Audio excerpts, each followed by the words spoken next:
Hello बच्चों, इस video में हम डिस्कस करेंगे resonance in LCR circuit.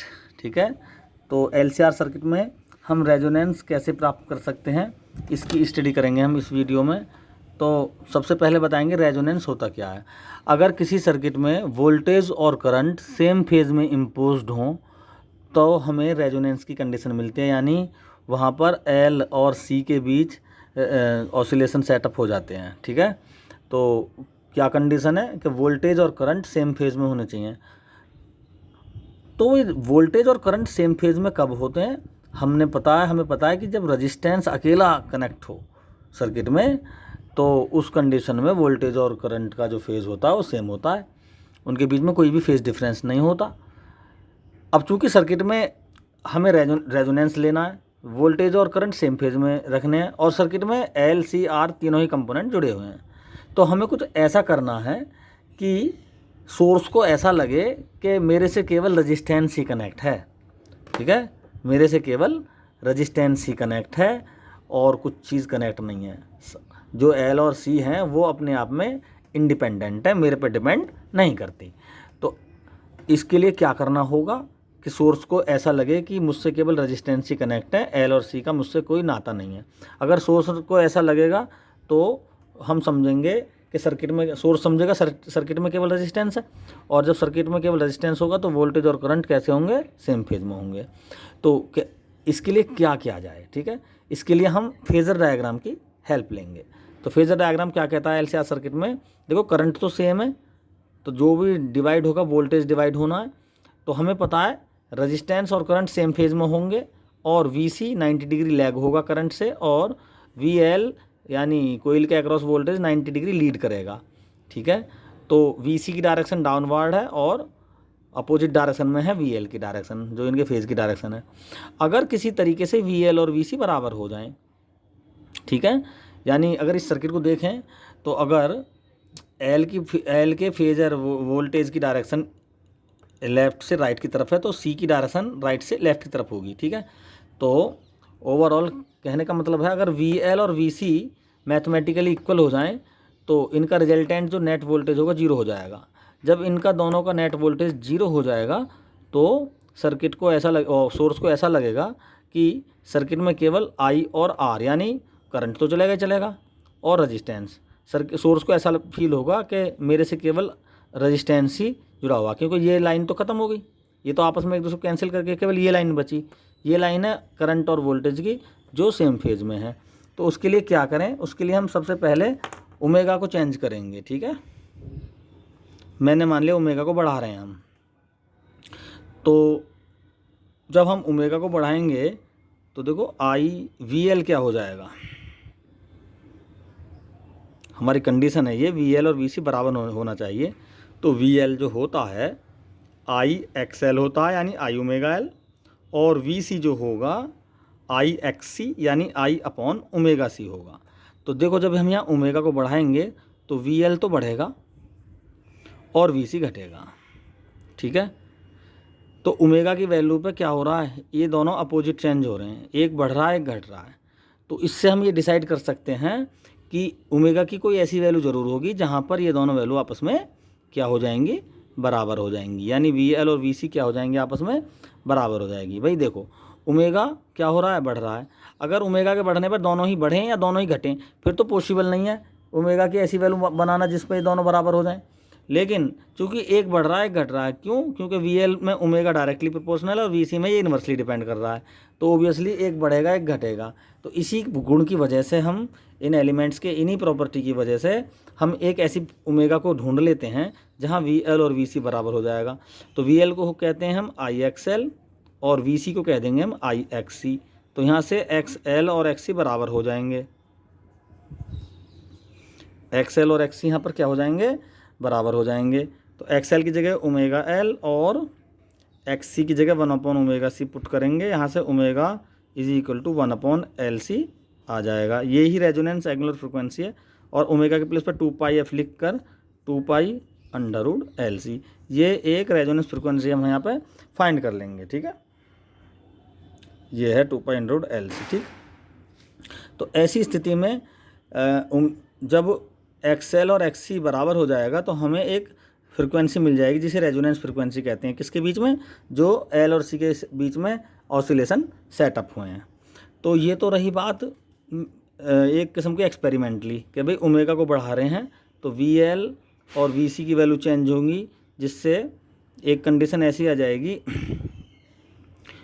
Omega क्या हो जाएगा, एक कंडीशन ऐसी हो जाएगी जिसमें वी एल और वी सी क्या हो जाएंगे, बराबर आ जाएंगे। और यहाँ से हमने एक्स एल और एक्स सी को बराबर करके एक फ्रिक्वेंसी फाइंड कर ली।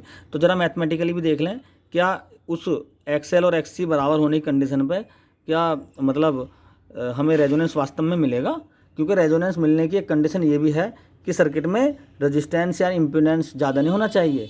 जीरो तो इम्पॉसिबल है, लेकिन ज़्यादा नहीं होना चाहिए, मिनिमम होना चाहिए।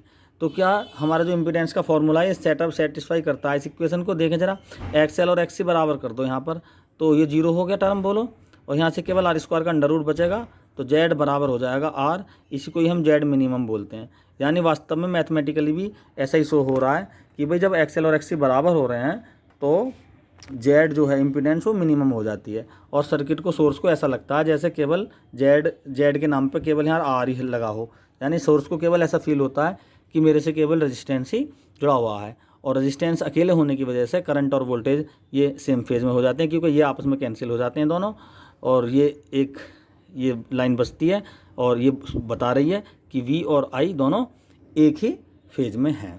ठीक है। इस सर्किट में इसकी एक बहुत इंपॉर्टेंट एक और प्रॉपर्टी है कि ये वोल्टेज एम्पलीफायर का भी काम करता है। ठीक है, वोल्टेज, क्योंकि जब हम बाय द वे इसको 200 V इजिकल टू 200 कर देंगे हम यहाँ पर, तो 200 अकेला इसके लिए काम होगा करेगा। ठीक है, 200 केवल इस पे अप्लाई होगा। किस कंडीशन में?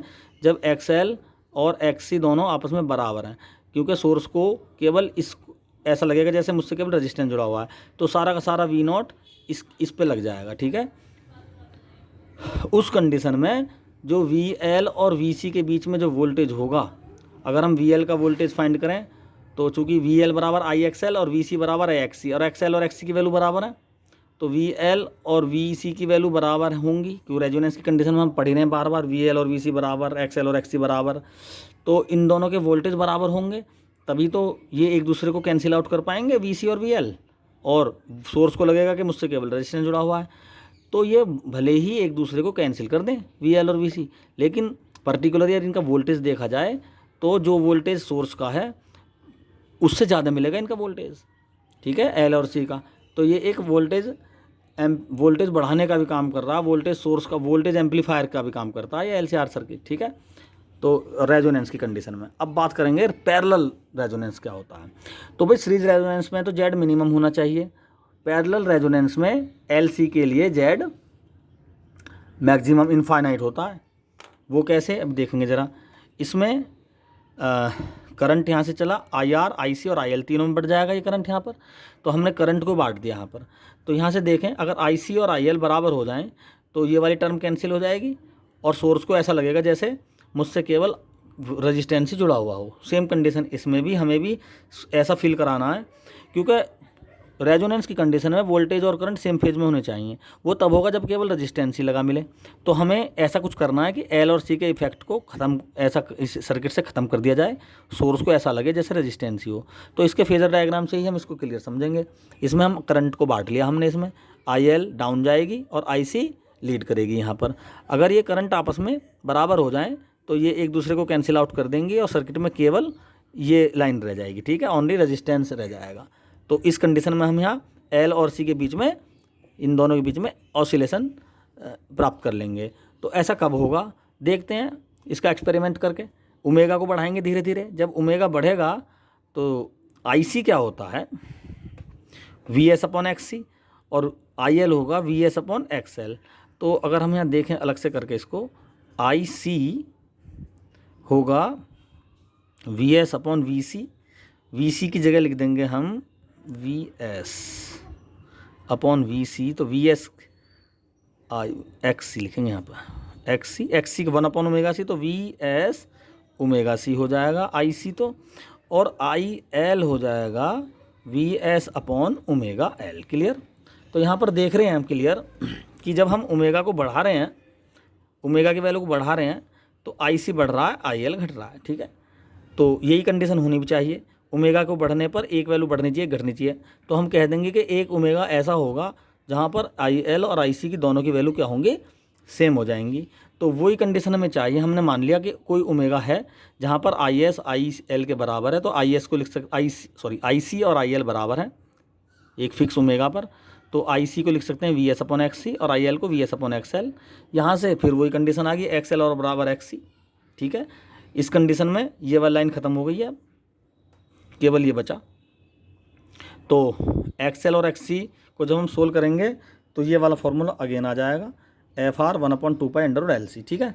इस कंडीशन में हम इसी जो frequency L C R circuit में जिस फ्रिक्वेंसी से हमें ऑसिलेशन मिले, इसी फ्रिक्वेंसी से हमें यहाँ पर भी मिल जाएंगे। इस कंडीशन में जब एक्स एल और एक्स सी बराबर हो जाते हैं तो सर्किट सोर्स को ऐसा लगता है जैसे मुझसे केवल ये रजिस्टेंस ही जुड़ा हुआ हो। एल और सी इसका इससे नाता टूट गया, चाहे इसको जुड़ा रहने दो, चाहे इसको यहाँ से हटा दो, ठीक है। अब ऐसा समझो जैसे सोर्स के रेस्पेक्ट में इन एल और सी के बीच में इनफाइनाइट जेड है। जेड क्या है यहाँ पर, इनफाइनाइट, ठीक है, ठीक है। चाहे इसको जुड़ा रहने दो, चाहे इनको हटा दो, कोई फ़र्क नहीं पड़ने वाला। अगर ये एक्स एल और एक्स सी बराबर हैं तो अगर ये जुड़ा भी रहेगा तब भी सोर्स का इससे कोई मतलब नहीं है, ठीक। क्यों? क्योंकि ये अपने आप में फुलफिल है, ये एनर्जी स्टोर कर लेते हैं और स्टोर करने के बाद में इनके पास काफ़ी कुछ एनर्जी आ जाती है, तो फिर इस वाले सोर्स से इसका कोई लेना देना नहीं होता है ना। जैसे कोई बच्चा पैसा कमाने लगता है, उसके जेब में जब अच्छे पैसे हो जाते हैं तो फिर पेरेंट्स पे डिपेंड नहीं रहता वो, तो वो पेरेंट्स चाहे कहीं घूमो, हमसे कांटेक्ट करो या मत करो, ऐसी ये भी चाहे इस सोर्स से जो पेरेंट सोर्स है, चाहे इससे जुड़ो चाहे मत जुड़ो, इनसे इस सोर्स से इन दोनों का कोई लेना देना नहीं है। यानी कहने का मतलब है एल और सी इस सर्किट का इसके रेस्पेक्ट में क्या है, जेड इनफाइनाइट है। क्यों? क्योंकि दोनों ही एनर्जी स्टोरेज डिवाइस हैं और यहाँ पर जब दोनों एनर्जी स्टोरेज ये क्या करेंगी, इस एनर्जी का ये एक दूसरे को ट्रांसफ़र करेंगी, और कैसे ट्रांसफ़र करेंगी वो हम एलसी ऑसिलेशन में समझाएंगे एक नए टॉपिक के साथ। तो हम ये जानेंगे, यहाँ केवल ये मान लेंगे कि यहाँ एल और सी के बीच में ऑसिलेशन शुरू हो गया और सोर्स इनसे फ्री है, दोनों से सोर्स केवल रेजिस्टेंस से कनेक्टेड है। सो एल और सी के लिए यहाँ पर रेजिस्टेंस इनफाइनाइट है, ठीक है। तो यहाँ पर जो फ्रिक्वेंसी होगी उसकी वैल्यू भी यही होगी, F R = 1/2 under root L C. तो मैं आशा करता हूँ कि ये रेजोनेंस आपको बहुत अच्छे समझ में आ गया होगा। धन्यवाद।